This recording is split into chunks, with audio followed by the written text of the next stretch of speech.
Welcome back to the Big Sunday Show. A year and a half after Sharon Osbourne was canceled, called a racist, and fired from the talk for defending her friend Piers Morgan, she's breaking her silence on woke culture with a new show on Fox Nation, Sharon Osbourne, To Hell and Back.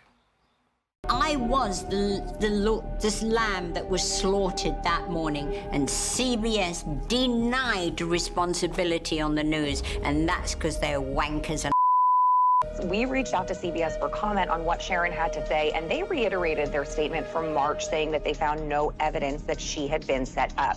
So how does this make sense? You can get ganged up on live television, and when you go to defend yourself against accusations, you get fired for creating a hostile work environment. This is the world we live in today. I wanted to look into the camera and say, you, you, and CBS take that. Wow. Well, there you go. Yeah. So, I mean, the good thing about Fox Nation is if you have something to say, you can say it, right?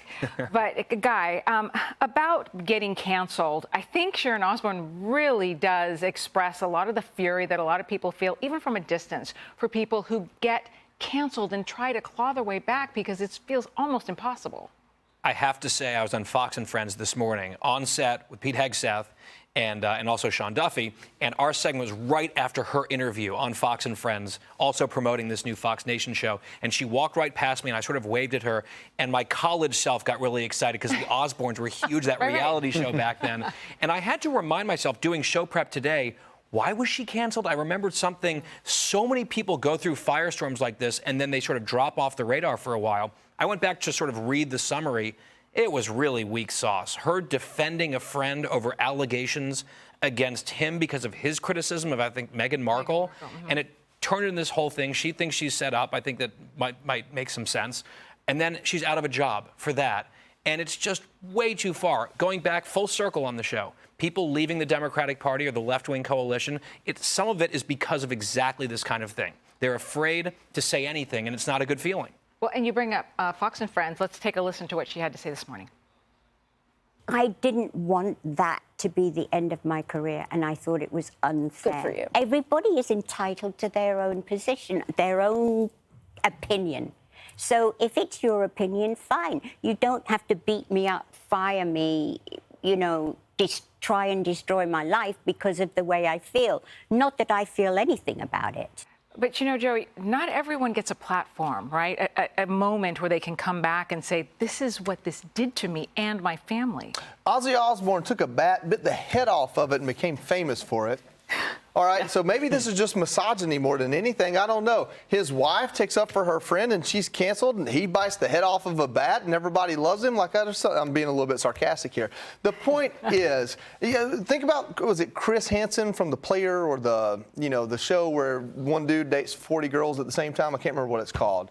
But the host of that show, The Bachelor. Oh, The Bachelor. Yeah. Somebody's going to pick up on my humor here. All right, so think about the host of that show gets fired because one of the contestants had been involved in like cotillion antebellum stuff, and he just took up for her. Said maybe she's not racist, maybe that's the culture she comes from. Oh my God, you must resign and reevaluate your life.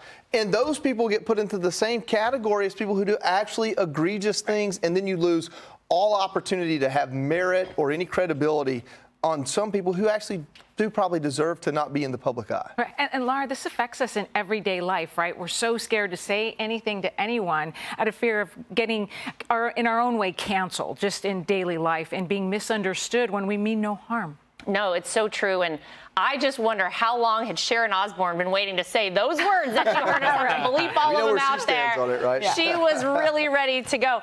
I mean, what you're saying, Alicia, is exactly how I knew that the exit polls in 2016 for my father-in-law were going to be incorrect, because people just didn't want to hassle with it. They didn't want to talk to the exit pollster after they went to vote and get judged, you know, by that person for saying I voted for Donald Trump. I knew those were going to be wrong, and they were wrong.